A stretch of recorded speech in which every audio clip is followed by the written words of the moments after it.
and welcome to Forbidden Planet TV, and on today's extra special Friday episode, so we're easing you into the weekend with some chat with Joe Abercrombie to talk about the Devils. Hey Joe, how are you doing? Lovely to be here. Good. Is this your Thanks for talking. first time in It is. Titan Towers? It is. I've obviously been Bristol and the London branch and other FPs around the place, but this is my first time at the nerve centre of the operation. Yeah. How does it feel to be? I mean, there's a thrill, there's a kind of a vibration in the very roots of the building. There very much is, and it's not disturbance in the force, if you will. Yeah.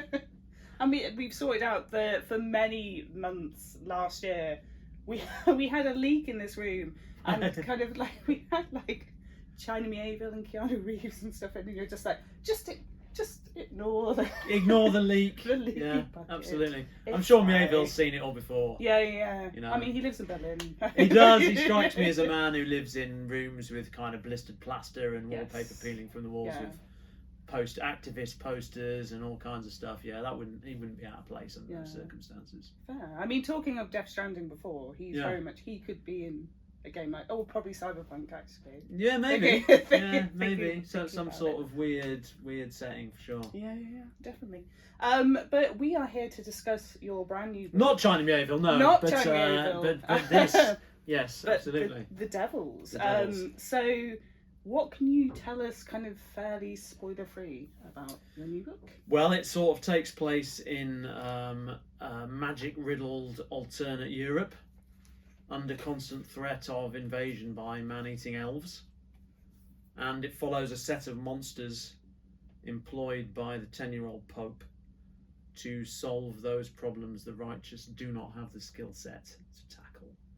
That is basically, in a nutshell, what it's about. That is it. And each book's a different kind of story. In this particular one, these monsters have to convey a thief to the throne of Troy. Wow. I mean, it's your equivalent of like a creature feature almost. I suppose it is. There is the band of kind of monsters, which is quite an interesting. And it has a certain B story energy, I like to think, in the best way. Yes, absolutely. In the best way. Absolutely. Yeah, there's a pulpy sensibility to it for sure. Mm.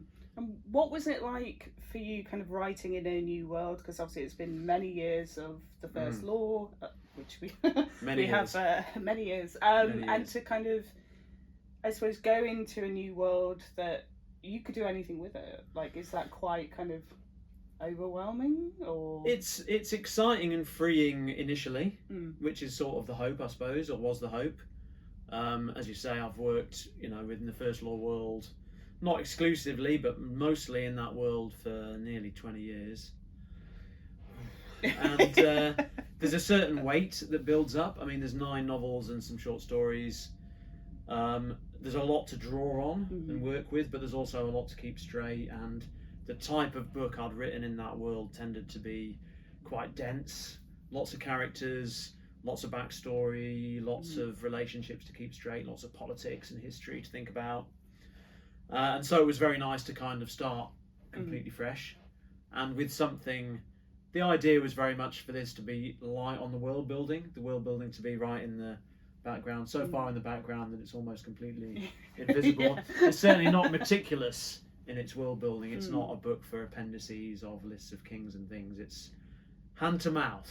It's I wanted the world to feel like a kind of vague fever dream, and so setting it in a version of real Europe helped me do that, because I could kind of use the real places and the real references, and people would get, can easily make sense of some of those things without you having to explain what it means to be Scandinavian or what it means to be Italian, or those kind of things. People automatically have a certain set of expectations, which is useful to be able to draw on, and that was something slightly different from the secondary worlds of the past.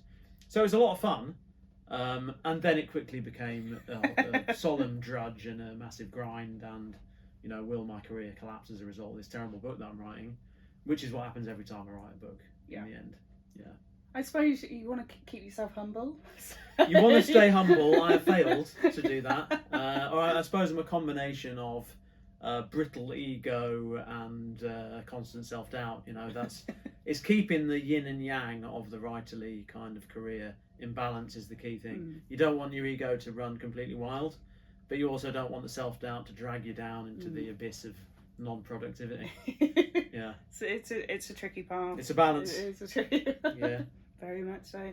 And weirdly enough, you saying that, this book actually feels somewhat kind of more hopeful or slightly more kind of jovial than some of your other works. Was that a very conscious thing you were doing? I mean, I suppose not a massively conscious one, but certainly, you know, I'm known for quite cynical, gritty stuff on the whole. And that, I suppose, is a reaction to the kind of fantasy I read as a kid, really, in essence, because I read a lot of very shiny, heroic, kind of morally straightforward fantasy in the 80s, things like David Eddings and Dragonlance and those kind of classic commercial fantasy that dominated at that time. And so the cynical, unheroic, unromantic tone was partly a sort of reaction to that, in the way that, you know, Sergio Leone is a reaction to John Ford, I suppose you might say. You know, it's recognisably the same thing. It's born out of love for the thing, but it's a desire to kind of go into a slightly grittier mode, a mode of sweaty close-up rather than dignified wide shot, I suppose. And so that had always been my approach, and as a result, my stuff was the opposite. You know, it was cynical, unheroic, unromantic. But you wouldn't want to be totally predictable for withering cynicism any more than for shiny heroism, really. You just don't want to be too predictable. And so I felt like I wanted to, you know, write something that was slightly different in tone, was maybe a bit lighter, a bit more overtly entertaining, quick-paced, focused, not so sprawling or detailed or complex, both from a kind of experience as a writer to try something that felt a bit different, and hopefully to, you know, make it feel different as a reader. And you know, the dream obviously is to appeal to a slightly different audience and broaden the readership while still appealing to your legions of committed and dedicated fans. Millions.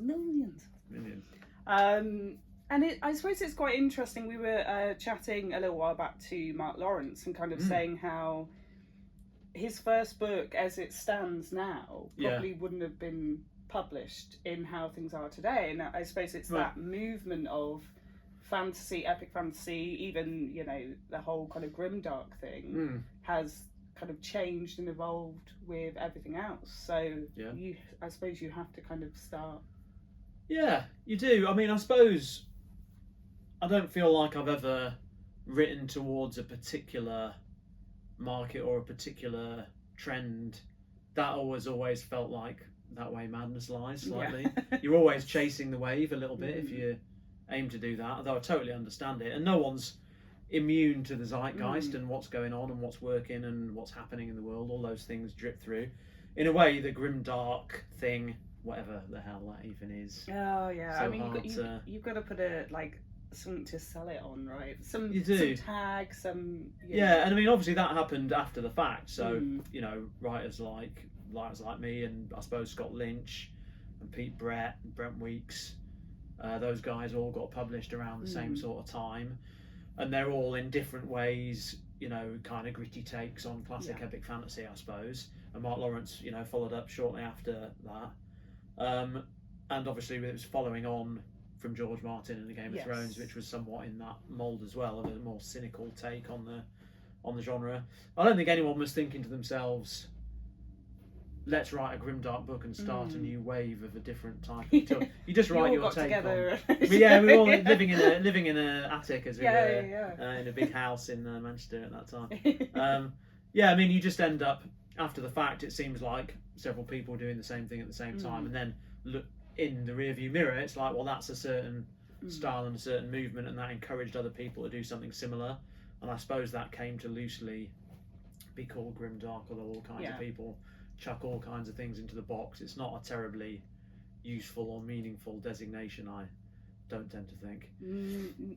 Yeah, I mean, I suppose it's maybe the equivalent of something, say, romantasy is obviously the huge thing at the moment, and there are a huge kind of raft of books that are being classed as that, but there's some significant differences The edge cases tend to get categorised into whatever's commercially effective at the time. There's always a core of things that are like, well, that is definitely the thing. Yes. But then, if people like the genre, they tend to shove in everything that they like and that appeals. And if people don't like it, they take out everything that is worthwhile and leave only the trash and say this is a trash genre.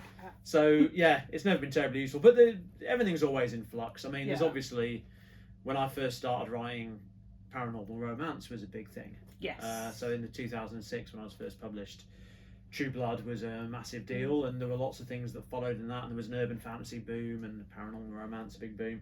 And in a way, romantasy seems like a kind of mutation of that. There's probably similarities in the audience and a lot of the same readers who've moved, via different things through to the other. And so these bubbles kind of come up, and I suppose grimdark was big for a while, but core epic fantasy never goes away. Tolkien's still on the shelf. Yes. Robert Jordan's still there. George Martin still sells plenty of books. I mean, the big pillars of the genre stick, and then things swell and move and shift around them. And I suppose kind of cozy fantasy is another thing that feels topical and popular lately and is doing well. And again, there's a few pillars of that, and then there's other more peripheral things that sort of get lumped in. And I suppose the Devils has elements of there you go. Cozy fantasy. It's cozy fantasy. It's romantasy. What else is popular right now? Well, obviously, much to my glee, I'm a huge horror fan. So horror, obviously. I was told the other day in an interview, this is a horror book. Someone actually said this is a horror book. Interesting. Because I would have real troubles, saying that it's a horror book. It clearly has big horror elements, so I can understand why someone would say that. I think as well, there's something that I adore horror, and obviously we're sister companies with Titan Books, so there's a ton of amazing horror on their list. But I think some other publishers are maybe guilty of, we don't want to scare people off by calling this horror, so we'll call it dark thrillers. Yeah.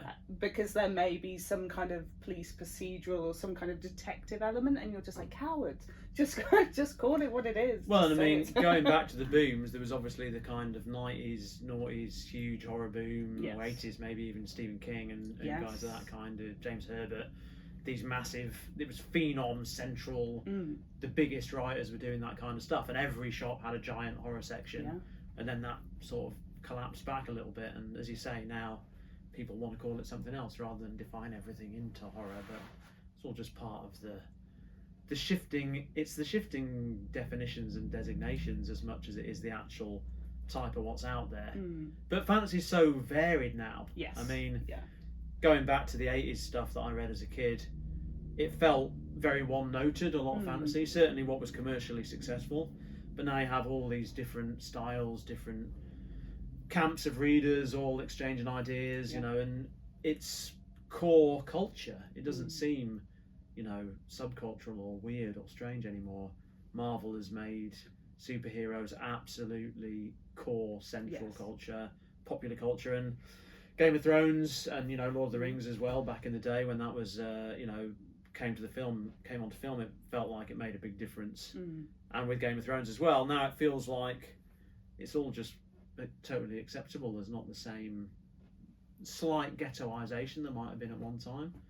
So it's a lovely time to be a fantasy writer and a fantasy reader, I think.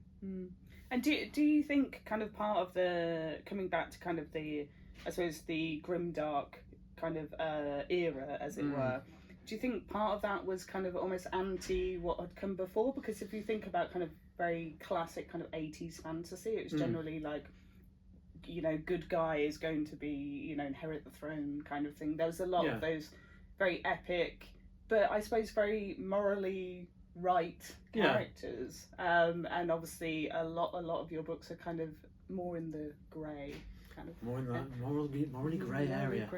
I mean, yes, for me certainly, and I'm sure for some of those other guys, I was steeped in that fantasy of the 80s, and then I'd read a lot of other stuff, a lot of westerns and kind of noir and thrillers and things, which are much more living in this anti-hero space with sort of much more visceral action, and often they're quite character focused and close to the character, written very much from their point of view.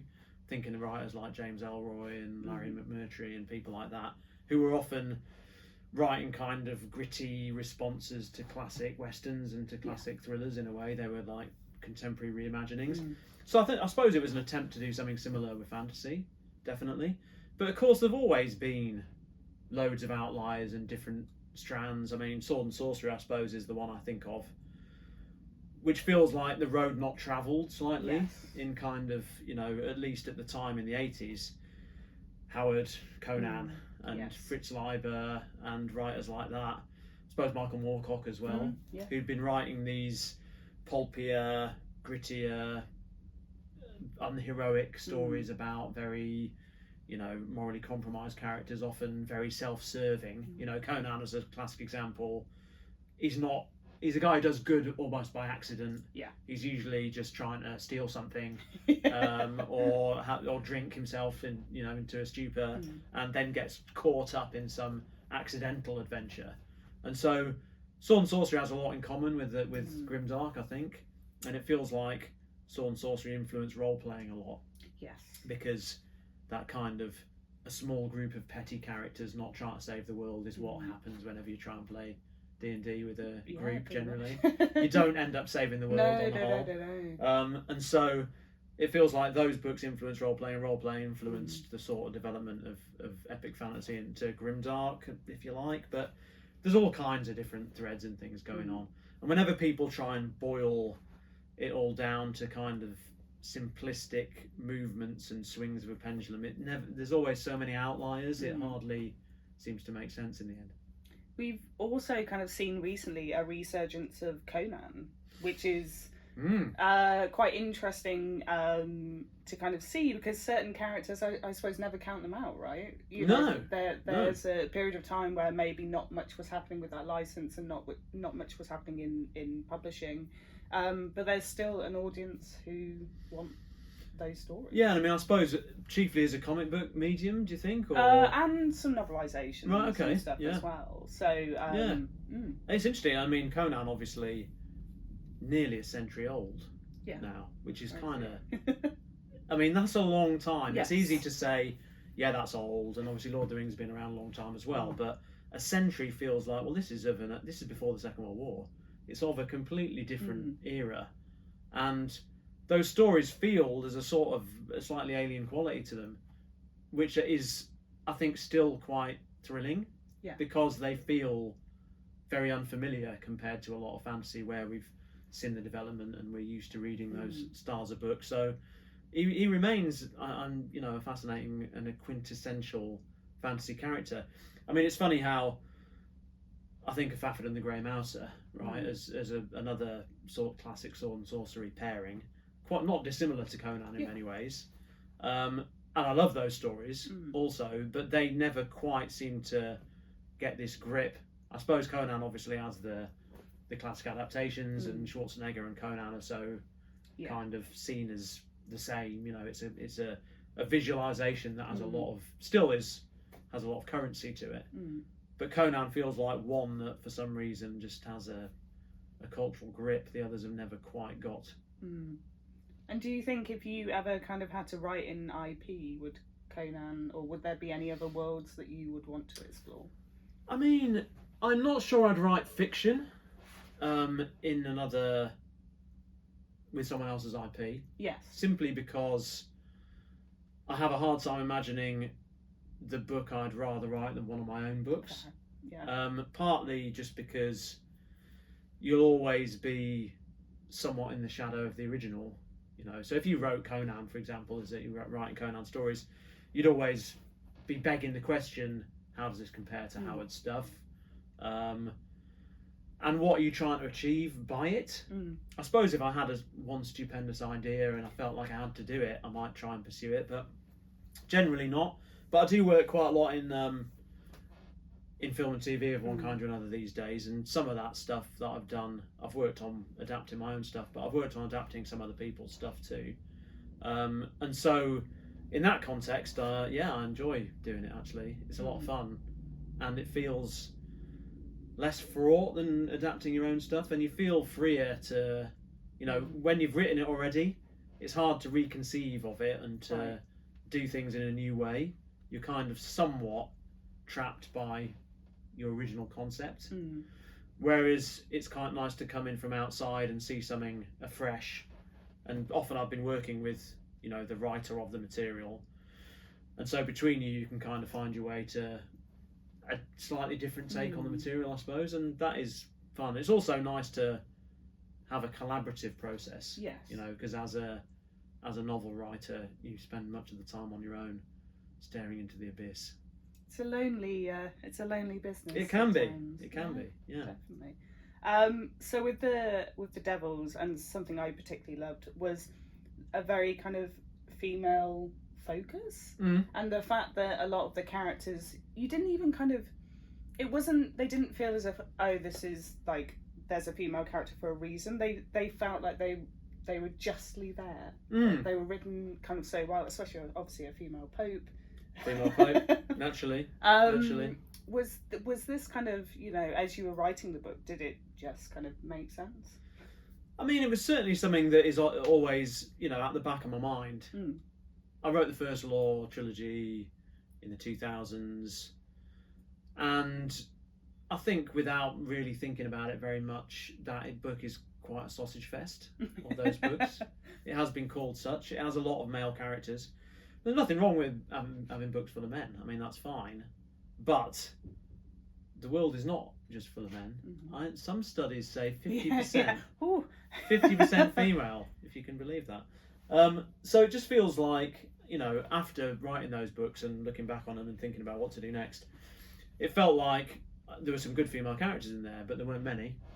And it might have been a richer and more interesting tapestry with more range of people and range of relationships if I'd given it more thought. Because I think I was looking at some male archetypes from fantasy, boy with a special destiny, used up man of violence, wizard who will guide a prince to their special kingly role, and those are kind of, if you make them female, that's interesting, but it's not quite the same thing as kind of looking at the classic type, the King Arthur type, the Gandalf type, you know.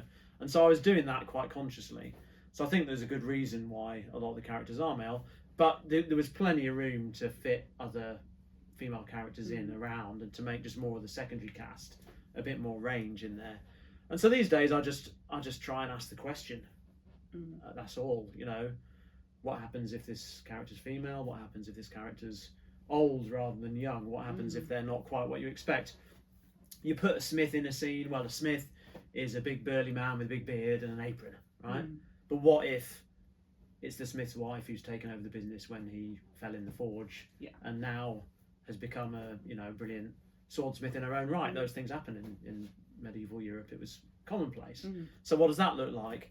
Is that maybe a little bit more interesting? Does that then give you a whole story about who that character is? Suddenly you've got something slightly different, something that can spark some drama, some kind of interest within a scene, and in the relationship to the other people. How do they feel about the female smith? You know, how do they fit into the neighbourhood? What have they had to do to make it work? And so it's just ask the question. And so one thing I'd do at the start of a book is consider who the cast is, and try and get a range of different voices, range of ages, range of backgrounds, range of types of people, range of classes, range of origins, and range of genders, just so that you have as much variety within the cast as you can, because for me that just makes a richer kind of feeling world. It just makes the world feel more real and more interesting generally. Yeah, I mean, it's great to kind of see, and I think a lot of probably in the last kind of 7 to 10 years, kind of more just great kind of female characters in fantasy. And I think, you know, the audience has changed, like just obviously talking about Comic-Con before, it's definitely more kind of leaning towards a female audience. And I know when I first started kind of working Comic-Cons for Forbidden Planet kind of 7-8 years ago now, it was definitely more kind of male centric, but things like you obviously mentioned Marvel. I think that's also kind of brought in, you know, a huge kind of female market. So it's great to see. I think one of the things that still feels very underserved is older characters, and there's definitely still very much that kind of age element. I know some authors, I think Joanne Harris has done something recently. I know Mark Lawrence is working on something with an older protag. Yeah. Do you think that's an area you would like to kind of explore more? Yeah, I mean, I think in a way that's one I always have been relatively interested in. I mean, not that the First Law has necessarily old protagonists, but it certainly doesn't have most of the protagonists not in the first bloom of youth. They're not kind of, they're people who have experienced a lot and are formed and have a big weight of history on them. So the kind of classic farm boy thing I've not tended to do so much. And I guess in this book there, one of the characters is not only old but indeed has been around for decades and is very much showing his age. So this, and you know, one begins ancient and gets younger as time goes on for reasons we won't need to go into in too much detail. So yeah, I've always liked to do that, and I've always liked characters who've got a bit of wear on them, you know, and you come into the story halfway through in a sense, and there's something to discover about the people rather than, you know, fantasy I suppose is known for its farm boys who in a way are these utterly unformed clay figures at the start onto which, you know, the story you read will be the entire experience of their lives in a way. I like someone who's got a bit of wear on them, a bit of patina, and you know that can surprise you as time goes on. Their past is gradually revealed, and you feel like they'll have an ongoing future beyond the end of the book in most cases. So you know, you see a snapshot as we do in life. You know, you see a piece, you don't necessarily see a story in a setting, but you feel like the world was there before and it'll be there after, and you are privy to a certain section. Yeah, definitely. There's kind of those type of, I don't know, not necessarily vanilla characters, but maybe those when it's the young protag who's just you know doesn't seem to have lived any life and still doesn't at the end of the book. Like you still feel they're almost kind of untouched by what's happened around them. Well, their specialness, their specialness often means they're sort of somewhat removed from normality. They've started cloistered, often protected because they are so special, but they don't know this. But then they discover their specialness, and then the story is about them releasing their specialness, and then at the end they become a special person separated from the common wheel, if you will. So I suppose, someone like Garrion in David Eddings' Dark Ariad, I suppose, is the absolute like quintessential version of that. He has no personality at the start, and at the end, you know, he has the personality that he needs to have as a result of the story. He doesn't feel like a person independent of the story you're reading, I guess. Yeah, no, that's fair. I think some of the kind of books that have stayed with me more recently. So there was last year, Lev Grossman did a book called Bright Sword. And I'm going to absolutely stun and shock and amaze the audience by saying I've read that book. It's a great book. It's a great book, yeah. And, you know, obviously incredibly well-trodden ground in some ways, but a very new and arresting take on the King Arthur stuff. And obviously King Arthur's kind of not in it, but obviously towers over it. And I thought it was a really interesting book. Such a wonderful book, because I love that kind of idea of I've kind of missed everything. I've turned up too late, like the battles happened. You know, everything's kind of the dying days of... we live in the after time, kind of the shadow of greater things is always an interesting kind of idea for a setting. Exquisite book. So more of that, please, guys. And so to come back to, you mentioned before about, you know, RPGs and stuff. So do you find that kind of factors into a lot of your writing? Like, are you a DM or do you do D&D campaigns? Not for a long time, but as a kid, a lot. So my sort of early teenage years, you know, from 10 to 14 or 15 that was basically all that I did, and was my daily obsession.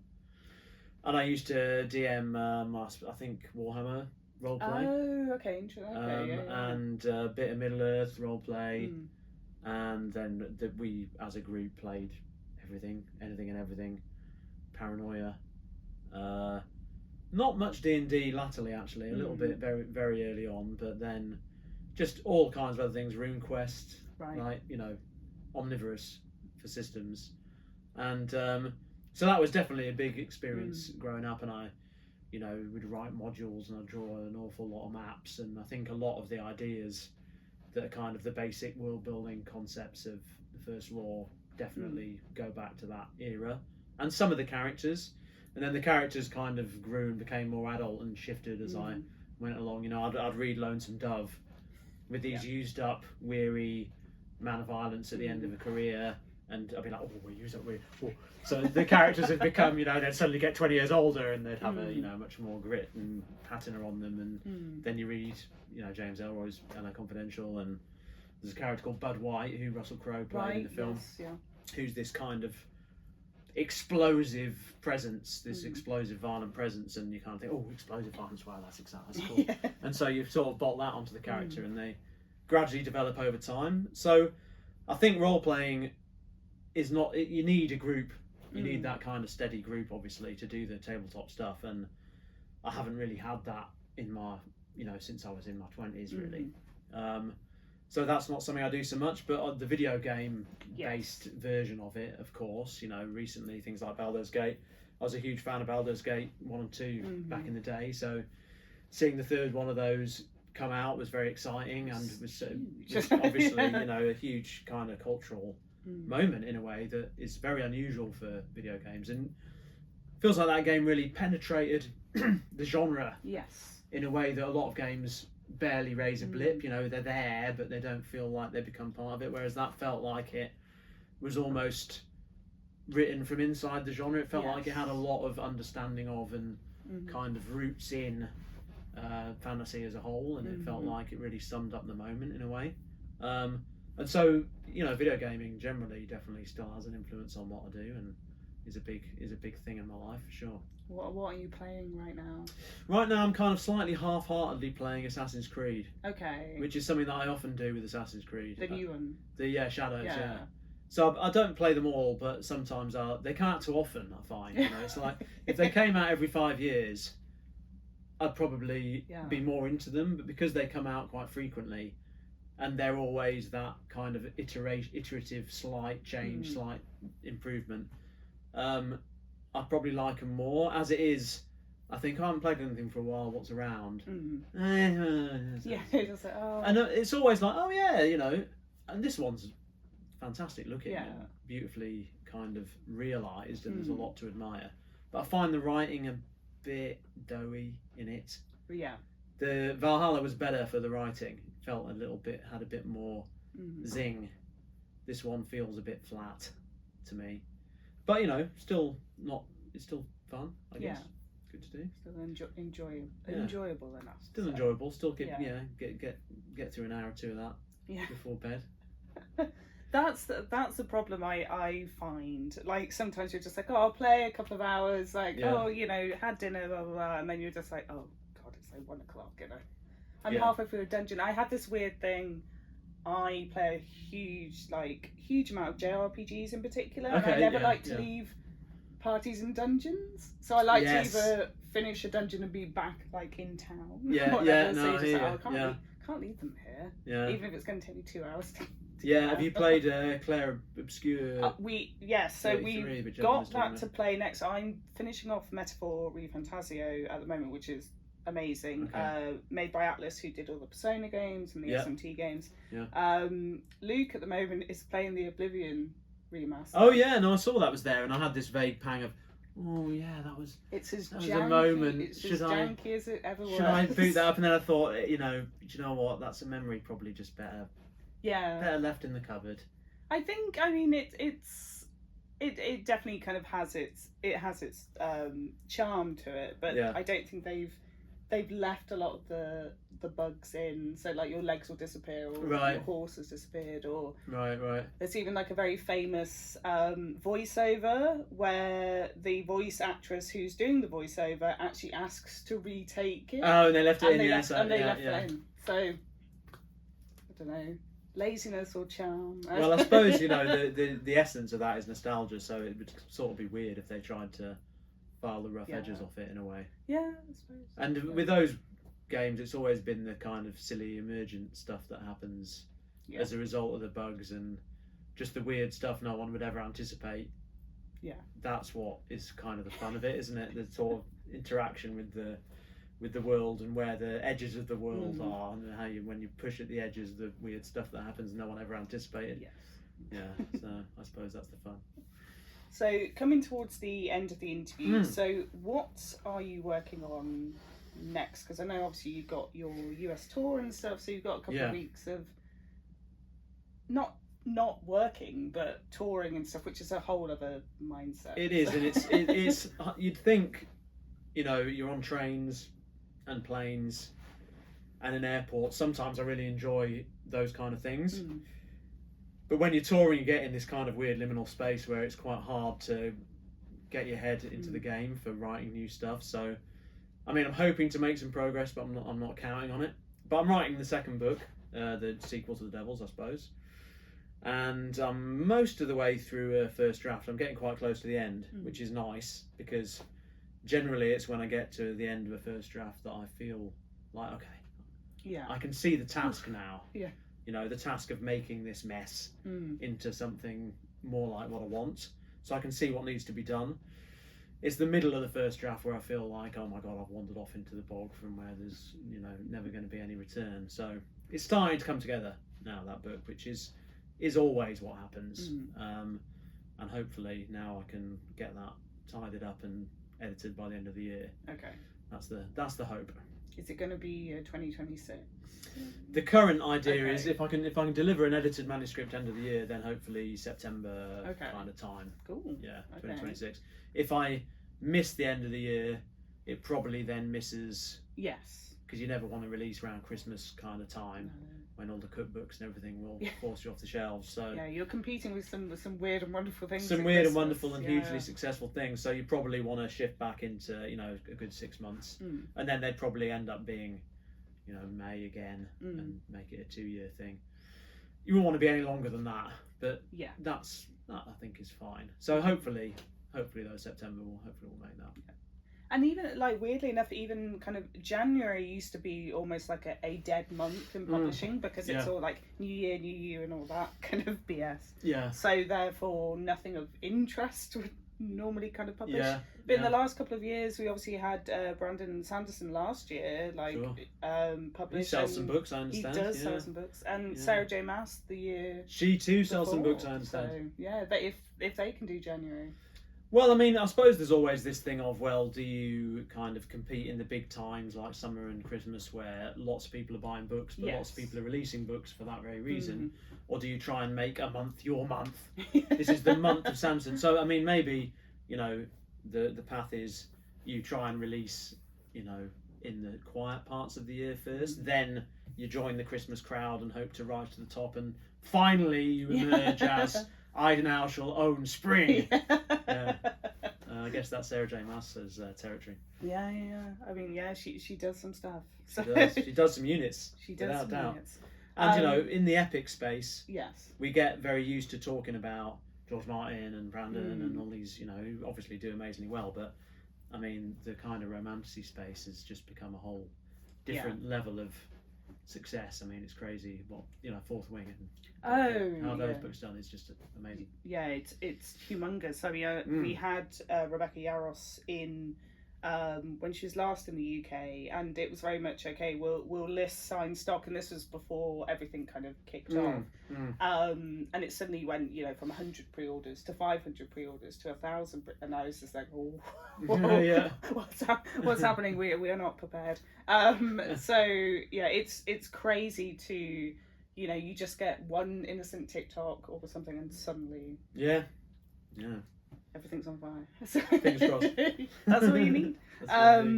And to finish off, what are you currently reading, watching? And we've already covered gaming, so reading and watching. I've been watching Mad Men with my daughter and my wife. So my daughter has never seen it because obviously she was like 2 when it came out or something. And I mean, it remains absolutely fantastic. I'm kind of amazed how good it still is. Just as good as it was the first time around, which is depressing in a sense because it feels like have we moved on? But amazing how, I suppose, when you set something in the past, you don't have the problem of how the film always looks a bit wrong. Do you know what I mean? There's a look to things that were made 20 years ago, and it doesn't have that because it's such a kind of meticulous 60s recreation. So I've been watching that and enjoying it, and I've also been watching Your Friends and Neighbours, the new John Hamm thing. I've been on a John Hamm kick. Okay. And that's also good, not Mad Men level, but very watchable, and more on the genre side. Andor, kind of obvious. Yes. Yeah. But I've been watching that with my son. It's funny how when you have kids, your watching habits become slightly dictated by their tastes. So Andor, I think, and you know, of all the Star Warsy stuff, which I'm not generally a huge fan of the recent Star Warsy stuff, but that is very good because it takes a very different angle on the material. I think, and it's just very well made. You know, the production standards are off the charts with it. And the other day I watched Thunderbolts. Yeah, with my other daughter. Any good? I haven't seen I thought it was good. I mean, I've liked a lot of the Marvel stuff early on, probably like a lot of people, and then got a little bit, you know, of exposure, of burnout, probably on just the sheer quantity, and you know, didn't get very far into a lot of the TV stuff, and then felt like I was out of the loop, and some of them were not very good. I thought. I mean, Doctor Strange 2 was like, man, if I never watch another of these, it will be too soon. So, and I'd loved the first Doctor Strange. So you know, I hadn't seen one for a while, and I think that helped a lot. But I thought it was good. Okay. Yeah, I mean, probably not vintagely brilliant. Yeah. But you know, good performances, good characters, and again, it feels slightly different to some of the previous ones because it's a sort of world-weary set of rejects rather than, you know, the kind of more high-powered Avengers. I find the higher the power gets, the more boring it becomes generally. The lower power characters are always that bit more human and that bit more interesting. So, no, I liked it. Promising. Okay, interesting. I know that I never got around to watching Secret Invasion. That was always one of my favourite comic arcs. And they did, obviously, the TV series, and you're just like, God, this could have been an amazing film. Like, it could have been a spectacle, and there's so much in that particular kind of story arc. But it just felt very like, oh, we need to, like, fill this hole on the scheduling, so here it is. Yeah, and I mean, as with a lot of the Star Wars stuff, it feels like, okay, well, we need another show to fill this slot in our schedule, so what have you got? Yeah. It's not something that needed to be made for its own sake. It's kind of, let's extrude some more product. Yeah. Whereas it feels like Andor was an idea someone had. What if we did this? You know, wouldn't that be interesting? And somehow they got it through the committee as still a kind of jagged and weird idea. And it's just vastly better than a lot of the more, let's fill the hours by giving you the backstory that never needed to be told, the character we already knew everything about already anyway. Yeah. So, Andor, great. Some of the other Star Wars stuff. Yeah. And are you reading anything good at the moment? Reading anything good? Well, I mean, bizarrely, the last book that I read, I don't read very much fantasy. I find it very hard to kind of lose myself in, if you like, because it's so close to what I do day to day. The last book I read was George Martin's A Feast for Crows. Because I was asked to do it's 20 years. And so I was asked to do an introduction to the 20-year edition, and so I reread it, and it's great actually. It is very good. It's easy to forget how good it is. I mean, obviously all the, you know, the TV stuff's been so big, and the faff about the TV stuff, and it's all the controversy of, you know, what's right, what's wrong, what worked, what didn't work. So going back to the actual material, it's like, wow, this is why people like this, because the writing's just great. Characters are great, the pace and the way he does the drama. A lot of people find that book kind of slow, but I thought it was, I really like that aspect of it. There's the sense of building dread in it, you know. And I mean, he's a great writer. He is a great writer. So long may he continue. Absolutely. Agreed. To do so. But thank you, Joe, so much for joining us today. We've got a ton of books to sign, so for anyone at home, you'll be able to grab a signed copy from any of our 10 stores and our website as well, so keep an eye on either or both after this goes live. But we will see you on the next FPTV. Thank you. Bye. Bye. If you're enjoying watching Forbidden Planet TV and you're enjoying watching us talk to the world's most interesting and accomplished filmmakers, authors, artists, musicians, creators, subscribe right here. See you soon.